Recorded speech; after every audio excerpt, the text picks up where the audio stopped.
Good afternoon. This is Stephanie Muccini-Burke, and I'm coming to you live from the Mayor's office. I wanted to have this opportunity to speak to you about some of the work of the various transition teams that I put together early in my, right after the election. With me today are members of the Constituent Service Committee, and they comprise Paul Camuso, who was our chairperson, Elisa Cantor, Beth Folks, Chris Murphy, and Joe Bruno. And there are several others that I'll list: John Greco, Neil Osborne, Laurel Ruma, David Klein, and Rachel Tannenhouse.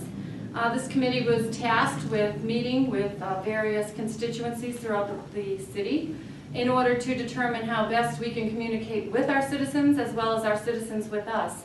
So I'll have Paul Camuso, the chair, say a few words about the meetings that were held.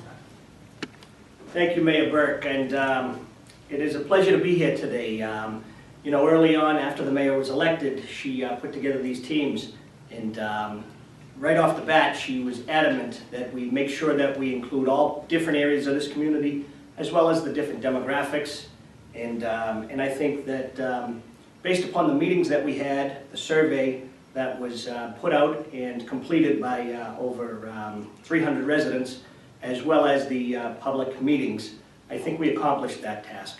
The report that the mayor is going to highlight, I think, is inclusive of many areas where the city, as well as the different department heads, can improve, as well as a focus on making sure that we're here to have the needs of each and every constituent met. I want to once again thank the mayor and look forward to working with her administration as we move this city forward. It's been an honor to serve with my fellow members here, and once again, thank you, Mayor Burke. Thank you, Mr. Camuso. Well, I need to mention that they held several community meetings throughout the city, and I believe Paul just mentioned about 150 citizens attended those meetings, and they were held throughout the community. So they really did their best to reach out to the citizens to determine what the needs are and how would they like City Hall to be better for them. And we used Facebook, we used Twitter, we used our city website to try and get people to these meetings, and the survey captured the citizens that were unable to attend. And from that survey and the work of this committee, we have several recommendations that have been made and that we will definitely attempt to implement in the very near future. One has to do with voicemail. We've heard it over the last few years, the need for voicemail in our community. People do not like the phone ringing 10 times and then jumping to another person and maybe ringing additional times. So I have been working with our system, the phone company that deals with our system, and they are very close to coming into each department to determine how we can set up the voicemail system to best achieve what we need from the city. We want to be responsive, but we also want to make sure that the citizens' issues are being attended to in a timely manner. So along with having voicemail, we will also have a policy implemented so that every employee of the city knows what their requirements are for reaching back out to the citizens. And if I could just add, that would apply to email as well. So when we receive an email, it's our job to reach back out to you in order to accomplish the goal of transparency in our community and correcting the problem that's at stake here. Also, there's an issue that was overhauling our city's website. I think you've already seen some changes that we've made to our website, and there will be more to come. One having to do with the citywide calendar, and that was in place, and we are getting reports from our various committees and our various boards and commissions. So they are now submitting to the mayor's office their calendar items, and we are posting them along with the minutes subsequent to their meetings. So we're definitely on board with that, and we are working to fulfill that promise that we will include all the boards and commissions. Another item was develop a comprehensive communication strategy and social media presence. And I hope that the citizens, I hope that you've noticed that we are trying to reach out to you, and we are trying to provide information in a very timely manner so that you know what's going on in our community. And please follow us on Facebook, follow us on Twitter, and you'll get even more information as well as the city's website. Another thing is adding a staff member to deal with constituent issues, and we have named Lauren Felch to be our constituent liaison in this office. So if you're having trouble with a given department, or you're just feeling like people aren't hearing your issue, call the mayor's office, ask for Lauren, and she will assist you, and she will make sure that the issue is taken seriously and answered as well. implementing an online or telephone-based constituent reporting services. And I'm very proud to announce that we have been working with C-ClickFix to bring the program in its full capacity to the city of Medford. And we actually have a meeting scheduled for next Wednesday night in the council chambers from 5 to 6 p.m. And if you'd like to come on down, they're going to show you how to download the app to your phone, how to work it from the computer, and also see some interactive information on what we have been testing internally. So I'm really proud to announce that it will go live next Wednesday night. So please come on down. We're going to videotape that session as well, and that will be posted up to our website. The other thing is organizational charts for all of our departments, and we are working on that. It's also going to be part and parcel of the budget that we present this year. So the work that's being done for that will play a role in 2 different avenues, one with our budget and one online, so that you know who the staff are and who to reach out to for your given concerns. The last one is to do more to actively engage in the city's minority and non-English speaking population.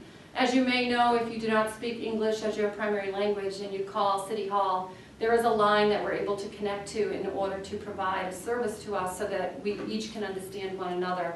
That has been in place. It hasn't been used that greatly, but it definitely is in place. And we're also working on the website so that it translates into different languages. And we do have that going in a few. We're working on creating it for much more. As you know, our community is very diverse, and we need to reach out to all the citizens, not some of the citizens. So we will work on that, and we vow that we will accomplish that goal. And there was another item that was a little off constituent service, but they mentioned it. They felt it important to put into their report, which was assessing and improving traffic patterns and pedestrian safety across the city. And as you may realize, the city signed a compact with the Commonwealth of Mass, and one of them is called the Complete Streets Program. And the idea behind Complete Streets is allowing people on pedestrians, bicycles, transit users, cars, trucks, buses, everyone to be able to coexist in a safe manner. So that is, we signed a compact with them. We are now a priority for funding from the Commonwealth of Mass for our roads, and we will be utilizing that and submitting certain streets in order to be funded through that mechanism, as well as our Chapter 90 allotment. But whenever we do repairs, we will be incorporating a Complete Streets methodology, and including our Bike Ped Committee and our arts community and the citizens of Medford at large to make sure that we fulfill that promise. We will be posting this report online as soon as this press conference is completed, and so please feel free to check it out, and also the results from the poll.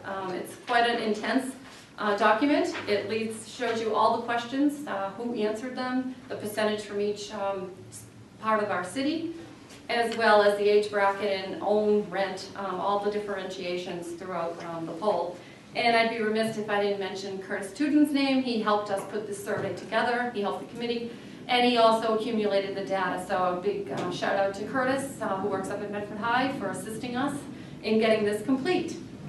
Lastly, I just have a couple of announcements.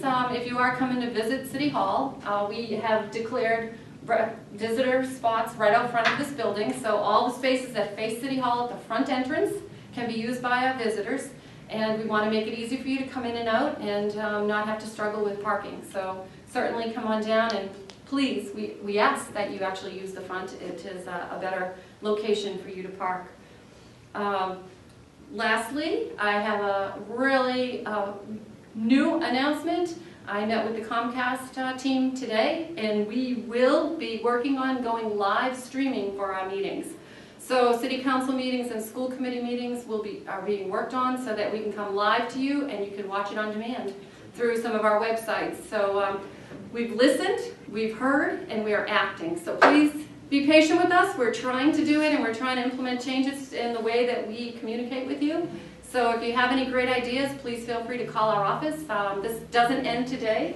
The implementation starts today. But I urge all of the committee members to stay involved and offer their suggestions, as well as you, the citizens. So please feel free to call our office with an idea, and we will listen and take it seriously. So once again, I'd like to thank the transition team members for all their hard work. They gave up many a night to meet with you, the public, and amongst themselves so that they could come up with this report that will be posted tonight. So thank you. Beautiful.